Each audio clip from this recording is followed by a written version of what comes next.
¿Qué tal, colegas? Les doy la bienvenida a este podcast Café Café Derecho. Nos presentamos. Yo soy el licenciado Carlos Eduardo Blanc López y me acompaña. Raimundo Salcedo. Y pues, bueno, en esta ocasión vamos a ver un tema, pues no es nuevo. No es nuevo. Pareciera nuevo por la cantidad de tesis en las que les dicen que no al lugar y que no se dan los supuestos. Pero bueno. El tema de este podcast va a ser el amparo contra particulares. Y pues, a ver, empecemos arranquemos. A ver. Barajémosla más despacio. El juicio de amparo, ¿qué es? Bueno, se supondría que es el control de constitucionalidad de actos de autoridad. Así es. Es decir, por tenerlo chiquito. Nos guste pequeño o no nos guste, el juicio de amparo dista mucho de ser lo que tanto se ha dicho de protección de derechos humanos y no sé cuánto. No. Control de constitucionalidad de los actos de autoridad. Un mecanismo de control, así de sencillo. Entonces, desde la óptica de si el acto de autoridad se apega o no a lo que establece la Constitución. Y tratados. Por extensión y eso, si acaso el órgano jurisdiccional quiere entrar al estudio. Así es. Pero bueno, dejando de lado esos bemoles, entonces la procedencia del juicio de amparo, por regla general, pues es claro, contra actos de autoridad. Así es. Así ha estado plasmado desde siempre. Pues sí. Por lo menos desde la ley de amparo anterior, la que se expidió en tiempos de Lázaro Cárdenas, ya se planteaba de esa forma. Ahora, se introduce en el 2013 esta cuestión que no es del todo novedosa porque ya en la ley anterior... Ya había pronunciamientos, ya había tesis que hablaban sobre la posibilidad de pues estos amparos en contra de particulares. Por eso muchos de los que pues en su momento vieron esta reforma dijeron que la ley de amparo se jurisprudencializó. Así es. Por así llamarlo. De hecho, tantas cosas que no pasaron de ser de la jurisprudencia para abrevarse en la ley. Pero la ley de amparo establece una serie de supuestos en los cuales procede el juicio de amparo contra particulares. En teoría, el 103 dice contra actos que violen derechos humanos. Los derechos humanos contenidos en la Constitución. Y entonces, mi pregunta, ¿los particulares pueden violar derechos humanos? De forma directa, es que aquí la cuestión es, yo digo sí, o sea, la respuesta corta es sí, pero hay una respuesta larga porque, por ejemplo, ¿no? El mecanismo de defensa es porque, digo, alguien puede llegar a tu predio, privarte de tu propiedad. De tu propiedad, que es un derecho humano. Claro, ¿no? Sin haber llevado ni agotado el proceso previo, ¿no? Ni ante las instancias judiciales, pero no te puedes amparar en contra de ese acto. Claro, se puede privar a una persona de algunos de los derechos que allí se establecen, ¿no? La vida, la libertad. Así es. Claro, pero estos van a ser protegidos por una materia concreta que puede ser la civil. Yo no me imagino a un homicida siendo procesado por vía amparo. Por vía de amparo, exactamente. No veo el caso. Ahora, la cuestión es que dentro del monstruo que conocemos como el Estado, pues hay autoridades que nos queda clarísimo que son autoridades, ¿no? Toda la administración pública centralizada. Pero hay otras que son técnicamente particulares. Casos, Comisión Federal de Electricidad. Estos organismos autónomos, ¿no? Autónomos, sí, los organismos autónomos o de la administración pública paraestatal. También. ¿No? Toda esta parte, este monstruo del Estado que no es exactamente del Estado, o sea, es y no es. Ustedes me entienden, ¿verdad? Sí, esto para los colegas, lo que probablemente no pusieron atención en teoría del Estado, básicamente en esa área gris entra. Exactamente. Entonces, bueno, yo creo o considero que al inicio, cuando se dio esta cuestión de amparo contra particulares, fue pensando en estas instituciones. Sí. en la procedencia del juicio de amparo contra actos de Comisión Federal de Electricidad, sí, de todas estas instituciones. Pero, ¿tú recuerdas cómo establece la regla de la procedencia del juicio de amparo? Principalmente, bueno, propiamente la regla no, pero digo, como lo tengo yo entendida, es esta relación de suprasubordinación. Así es. Principalmente. ¿No? El 5 de la ley de amparo era muy, muy claro, ya desde antes de la expedición de la nueva ley decía, con independencia de la naturaleza formal de la autoridad, aquella que dicta, ejecuta o trata de ejecutar un acto que en sí mismo pueda violar derechos humanos, de manera vertical, ¿no? Que tenga este plano de suprasubordinación.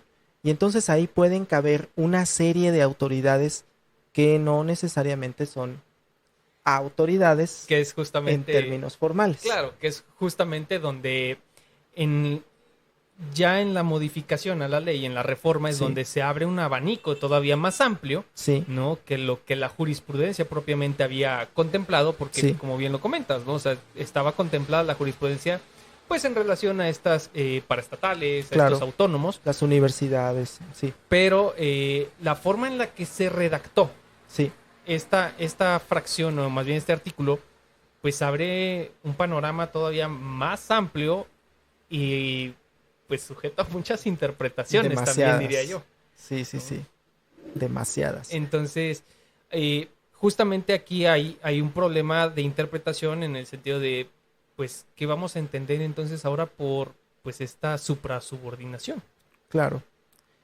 Y sobre todo, bueno, se agregó, ¿no?, esta parte de que tenga sus funciones fundadas en una ley general, en una norma general, ¿no? Y obviamente que esto presupone que exista un derecho humano que deba tutelarse. Así es. ¿No? La cosa es que, bueno, entre tanta reformitis que tiene nuestra Constitución, ahora sí que aquellos que quieran ahondar en el tema tenemos un episodio ya sobre esto, pero en esta reformitis constitucional han surgido una serie de derechos humanos que se han agregado. El más reciente, si no me equivoco, es el de la vivienda adecuada, el último que se agregó, pero tenemos ahí que si el acceso al internet, que si la educación de calidad, etc, etc, etc. Pues bien, algunos de estos derechos no los provee el Estado, ni siquiera los provee, ni siquiera los provee un particular que forma parte del Estado, como la CFE o estas cosas, no. Son particulares propiamente dichos. Así es, ¿no? Así es. El derecho humano de acceso a la vivienda adecuada en sí, no, el Estado no hace casas. No. O sea, no es de manera consuetudinaria que haga casas. No de forma directa. Hace mucho tiempo que el Infonavit dejó de construir casas. Así es. Y de hecho, bueno, yo te puedo decir, en algún tiempo yo vivía en una casa que fue construida por el Infonavit y que en ese tiempo era pues de las casas grandes porque tenía 3 recámaras. Sí. De hecho, justamente esa era una gran diferencia de cuando se nota, ¿no? Una vivienda que fue construida por Infonavit, ¿no? Que muchas siguen en pie y siguen habitadas, y incluso aquí también hay una situación de que son parte de la urbanización directa, no que estén como a 30 kilómetros de la urbanización más cercana, ¿no? Y pues que tienen más de un cuarto, que también es importante decir, ¿no? Sí. Que tienen su patio de servicio, todo lo que realmente debería considerarse en una casa. Y que de pronto cuando uno entra a una de estas casas que construyen, ya no voy a decir nombres, pero aquellas constructoras que sabemos bien cuáles son, recientes, pues resulta que es una casita que tiene su sala comedor en el mismo sitio, su media cocina, pegada con el comedor, su medio baño, prácticamente, y una recámara.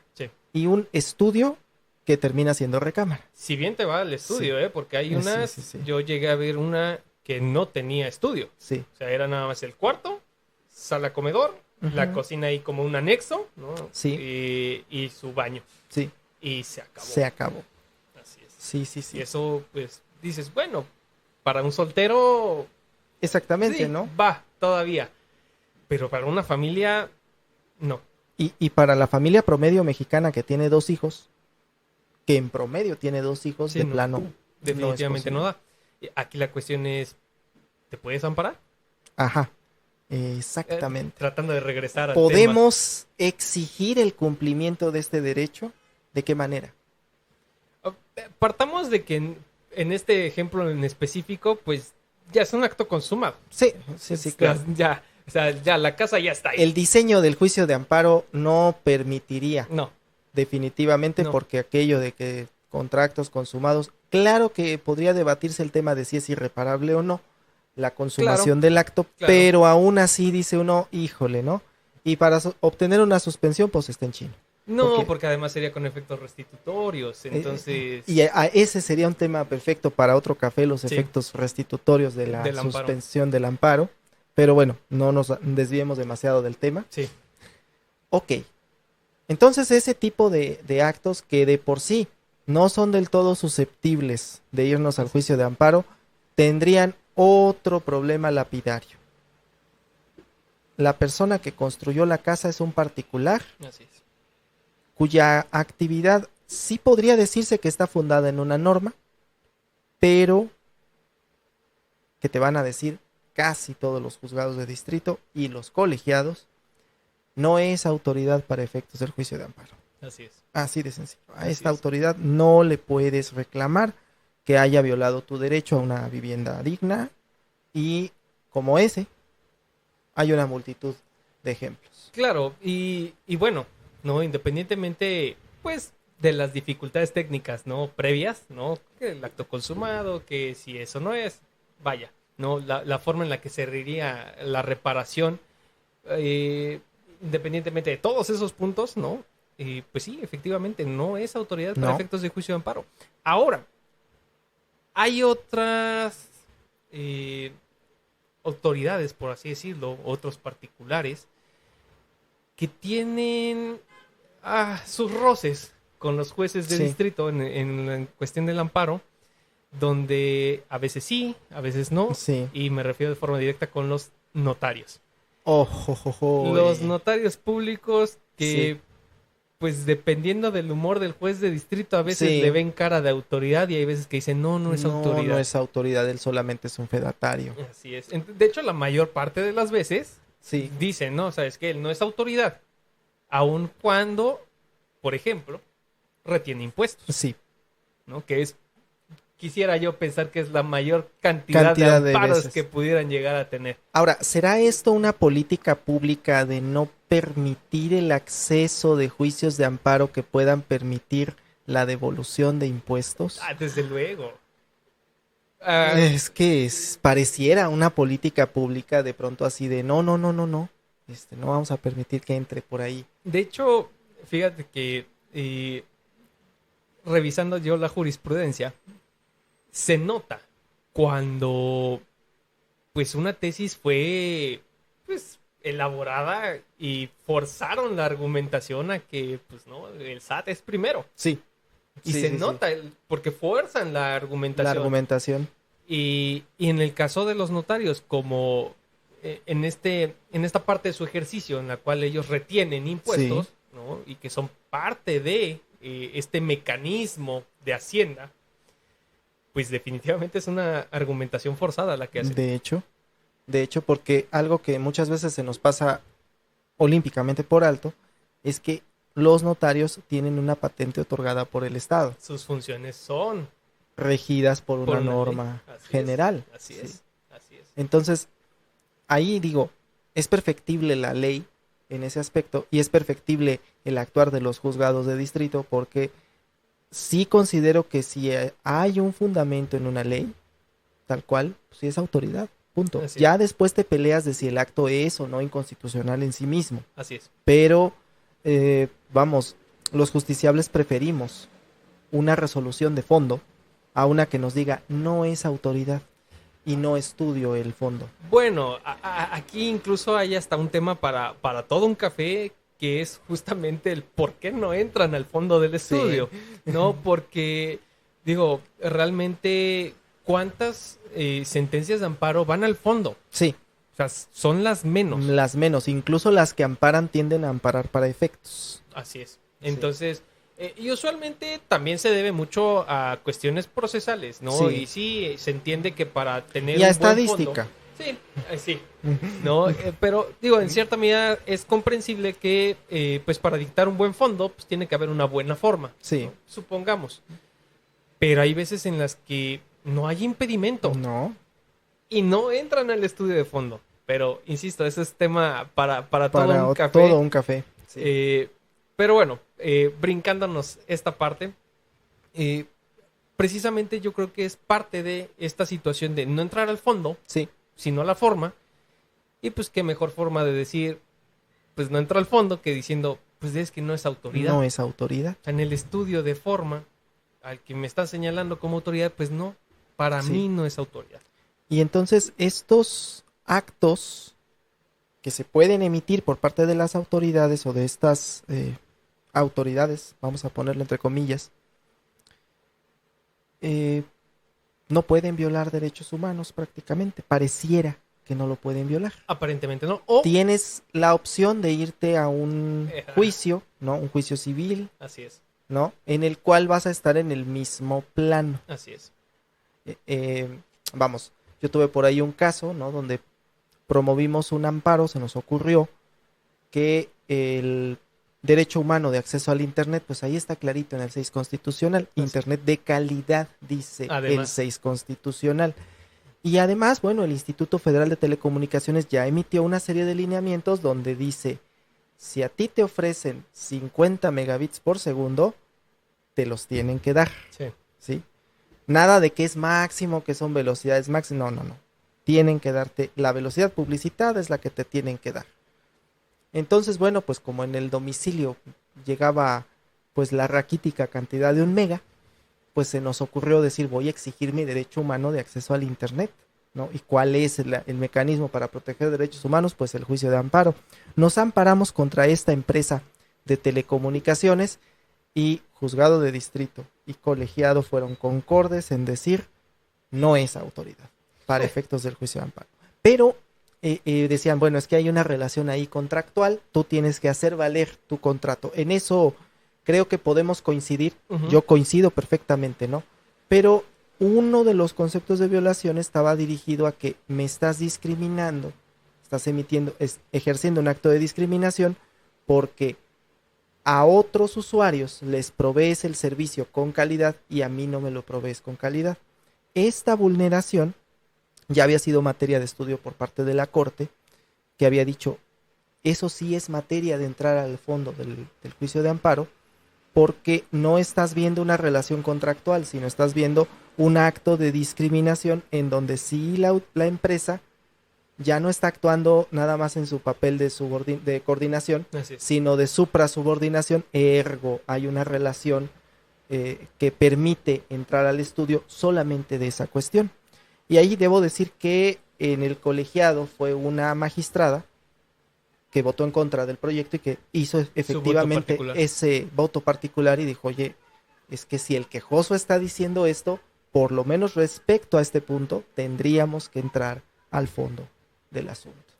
Bueno, independientemente del resultado, que sí, pues, por este voto particular es obvio que no se dio el resultado, aquí la cuestión es, vaya, ¿cómo reclamas? Así es. En este caso específico, ¿cómo reclamas? Claro. No, porque además, pues los contratos no es como una voluntad de, bueno, vamos a convenir, no estoy de acuerdo. No, son contratos de adhesión. Son de adhesión. Si quieres. Decía Gutiérrez y González, son guiones administrativos. Así Tú es. llegas y firmas. Y entonces, bueno, ok, me voy al juicio mercantil, en el cual voy a estar en el mismo plano yo, Juan Pérez, que una empresa. Una empresa. Que tiene una concesión del Estado mexicano. Y que además... Sobre esa opera. Y que además fue declarado agente económico preponderante. O sea, que tiene la mayor parte de el espectro de telecomunicaciones de los usuarios y por lo tanto tiene un cuasimonopolio.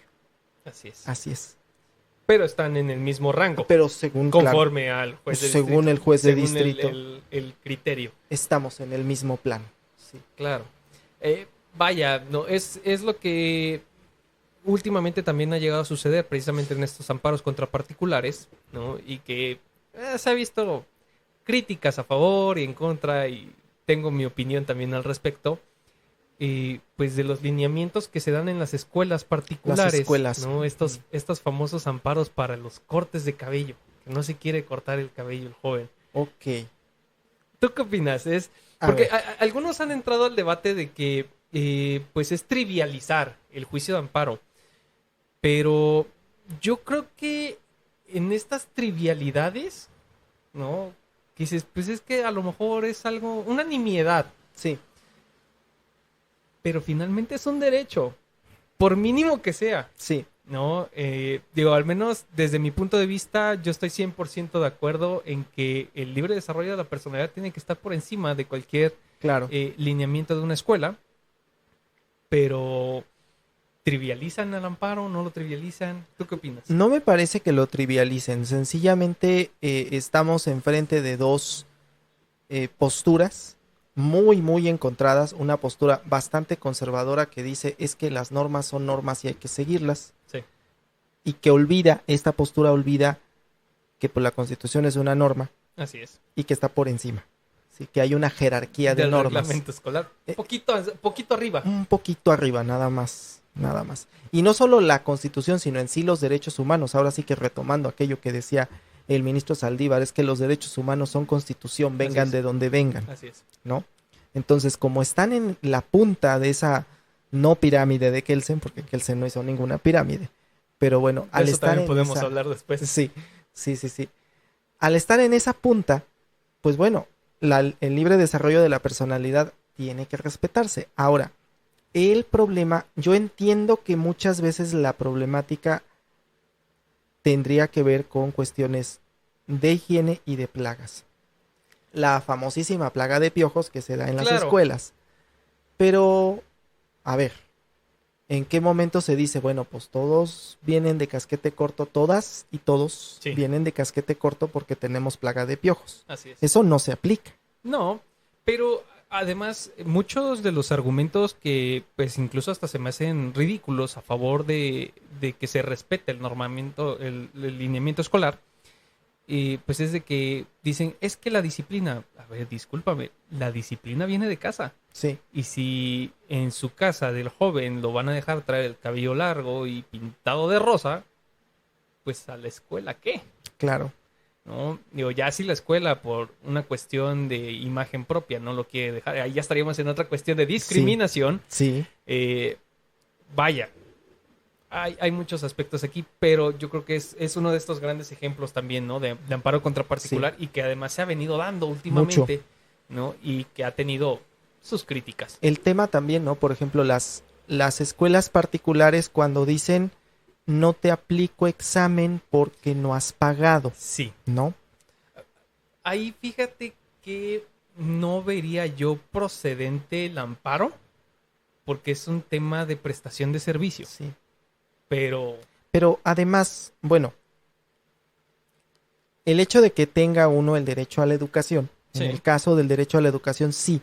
Incluso apenas en una consulta tendría yo esta cuestión de decir, si tú tienes ya escuela particular en tu Cardex y todo, calificaciones, y el alumno te está pidiendo un certificado, pero no ha pagado, y ya se quiere dar de baja, ese sí lo tienes que pues entrégale su certificado, y ahora sí que si no te paga, entonces ya demándalo en la vía civil. Sí, porque ahí sí están en el plano de igualdad. En el plano de igualdad, yo ya te presté el servicio, pero no es gratis. Así ¿no? es. Pero, vamos, si fuera el caso que quiere que le apliquen ya un examen que no se le ha aplicado, si el alumno quiere continuar sus estudios sin pagar, ahí sí, de plano, no hay tal. ¿no? Sí, o sea, porque yo lo que puedo hacer escuela es entregarte tus papeles, tu certificado parcial, para que tú vayas a una escuela pública en donde efectivamente no te van a cobrar. ¿No? De hecho, hay pronunciamientos, me parece que ya hay por ahí una tesis, no recuerdo si es aislada, precisamente que habla de este punto, ¿no? De la retención de documentos ante la falta de pago.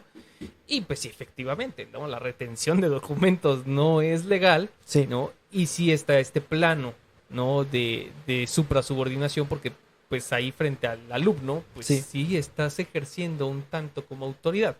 Entonces, vaya, ahí sí abre un plano de igualdad en el que, pues bueno, ya búscate otra vía para cobrarle, ¿no? Caso como llega a suceder con los hospitales particulares, donde también retienen, ¿no? Te secuestran al enfermo, paciente, pues porque no ha pagado, ¿no? Y es el mismo caso, ¿no? Entonces, vaya, aquí la cuestión en relación al amparo contra particulares, ¿crees que debería de abrirse más la puerta hacia, pues, tal vez autoridades propiamente que no tengan, como fue tu caso, ¿no? Pues esta, pues, regulación, ¿no? Propiamente de sus actos en una ley. Sí. Vamos, considero más bien que debe de definirse perfectamente cuándo sí y cuándo no. Y en los casos en donde no, que exista el mecanismo de protección de derechos que sea efectivo. Porque ese es el tema, ahí que resulte efectivo. Sí. Porque si me dices, no, pues vete al juicio civil, es que vete a la Profeco, ¿no? Que la Profeco además, pues, lo más que va a poder hacer es imponerle una multa. Sí, y que además multa que ni siquiera te subsana a ti como particular absolutamente nada. Esa multa va para la federación. Para la federación, entonces realmente no hay un beneficio. Así es. Vete al juicio civil, vete al juicio mercantil y actúa en un plano de igualdad en el cual no hay. Así es. No hay, porque vamos, para cualquier empresa, sobre todo de ese calado, pues es muy fácil tomar su despacho de abogados y aventarte tantas cosas de procedimiento que pueda haber para retrasar el asunto. Mínimo 3 años. Sí. Primera instancia. Sí. Entonces, bueno, que exista un mecanismo que sea lo más efectivo posible para evitar ese tipo de violaciones a derechos humanos. Ahí es donde entraría un poco lo que veíamos hace tiempo en otro podcast sobre la Comisión de Derechos Humanos. Bueno, sí. ¿No? Fíjate, aquí incluso, más allá que la comisión, pues creo que también para eso se supondría, ¿no? Que está, pues, esta comisión de telecomunicaciones. Sí, el Instituto Federal de Telecomunicaciones. Podría conllevar por ahí a lo mejor algún tipo de procedimiento administrativo, algo más expedito. Pero yo creo que esto implicaría retomar un viejo tema de este podcast que es, pues, voluntad legislativa. Sí. Es que yo creo que tenemos que hacer el récord de cuántos podcasts hemos hecho en el que no se diga. Sí, que tenemos propuesta de ley. La voluntad legislativa, ¿no? La voluntad política, porque todo de pronto termina ahí. Así es. Justamente. Sí, digo, y justamente en el sentido de que la norma es perfectible, ¿no? De hecho. Y digo, en cierta medida hemos tenido nuestros pros y contras respecto de las reformas, ¿no? Hablamos en contra de la reformitis a la Constitución, ¿no? Dejen a la Constitución estar. Pero pues las leyes secundarias, claro, muévanlas. Es decir, ahorita que mencionaba yo, ¿no? Pues nos vamos a un juicio mercantil. Pero es que el Código de Comercio es un chilaquil. Ah, sí, bueno. Vamos, pero ya no es código. Es más viejo que la Constitución. De hecho, y ya no es código, porque ya no contiene todo. Sí, no. Ya además, definitivamente ya no es código. Yo digo, ya deberíamos dejar morir ese código, hacer un nuevo Código de Comercio en el cual estuviese codificado, como su nombre lo dice, todo lo relacionado al derecho comercial. Es difícil, y fíjate que es tema como para otro café. Sí. Es difícil porque, vaya, entre el comercio y la familia, yo creo que son dos ramas que constantemente están en evolución. Sí. Y vaya, que la ley le siga el paso. Es difícil. Es muy difícil. Es difícil. Es muy difícil. Pero, vamos, tener un código que fue promulgado en tiempos de Don Porfirio. Sí. O sea, en tiempos de Don Porfirio. Sí. Es el decano de los códigos. Es de 1800. 1889. O sea, vamos. Sí. Y que además tiene por lo menos 70 años, que ya no es código, porque le sacaron todo lo de títulos de crédito. Sí, desde que fue sacaron lo primero, títulos de crédito, yo creo que ya. Fue lo primero que sacaron y a partir de ahí empezaron a hacer toda una disección. No, y además que tiene N cantidad de artículos derogados. Bis, ter, quater. Eso que también se me hace una aberración legislativa de sacar los ter, los quater sí. Ay, no, bueno. Y bueno, aquí en Morelos tenemos la costumbre de bis, ter, quater, pero en la federación es bis 1, bis 2, bis 3, bis 4, bis 5. Ay, Dios. Sí.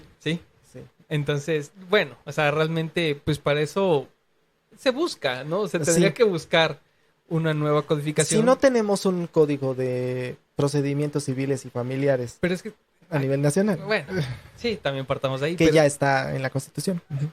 Si les mueves los artículos, hay que cambiar los machotes. Ajá. Es que sí. Ahí hay otro problema. Pero es... Ay. Pero yo no trabajo con machotes. No, colega, pero... Los otros colegas sí. Casi todos los demás sí. Pues, ¿qué podríamos concluir de este tema? Pues que el amparo contra particulares está completamente en pañales, que es necesario. Pese a no ser nuevo. Ajá, pese a no ser nuevo, y que yo no creo conveniente ni siquiera pensar en derogarlo, más bien en perfeccionarlo. Yo quisiera pensar incluso el extraerlo de la ley de amparo. Sí. Que no sea un amparo contra particulares, sino que sea todo un nuevo proceso distinto. Sí. Yo sé, ¿no?, que de por sí ya los procesos en México son complicados, son técnicos, pero en un proceso en donde un particular puede llegar a violentar derechos humanos, sí, ¿por qué tratarlo como autoridad? Sí. Entonces, incluso hasta viéndolo desde pongámonos en los zapatos de este particular autoridad, ¿no? El hecho de que pues te pidan un informe previo, ¿no? Sí. Para que no te multen, sí, ¿no? Este informe justificado. El informe previo, el justificado. Estoy seguro que hay escuelas particulares que no tienen ni idea de cómo emitir uno. Exactamente. Los pones también en un plano de desigualdad, sí, en relación al juzgado que te está requiriendo. Claro. Ahora, el incumplimiento a una ejecutoria de ese tipo de amparo, ¿qué conllevaría? Así es. Y ahí es donde, insisto, podría ser la necesidad de separar este proceso. El caso, por ejemplo, embargo de cuentas bancarias o retención de cuentas bancarias, ahí el banco es autoridad responsable. Sí. ¿No? Y ahí sí procede contra el banco directamente, ¿no? Y el banco está incumpliendo. Sí. ¿Y qué? Destituimos al gerente del banco. Pero, ¿para qué? Para que el día de mañana la empresa diga, pues lo vuelvo a contratar. Claro. Porque claro, yo soy un particular y contrato al que se me dé la gana. Justamente. ¿No? Pero, y justo en este, ahorita que hablaste del banco, cabe aquí hacer la contradicción, ¿no? Porque el banco, pues finalmente nada más está siguiendo una orden. Sí. Esa normalmente es la defensa de todos los bancos. ¿Y qué los notarios no hacen lo mismo? Sí. Exactamente. Pero claro, con el banco sí. Con el notario no. Cuando se trate de impuestos, claro. Concluyamos con eso. Porque definitivamente este es el tema que no da para terminarlo al 100%. No. Ahí sí, si hay algún aspecto que nos esté pues haciendo falta o que quizá podría ser materia de otro café, nos lo pueden dejar en los comentarios. En los comentarios, colegas. Muchas gracias. Pues entonces concluimos con eso. Concluimos con eso. Y pues bueno, ya saben, colegas, dejar su like, dejarnos algún comentario, ¿no?, en relación a posibles temas para este café. Y pues bueno, muchas gracias. Gracias, Carlos. Nos vemos. Hasta luego.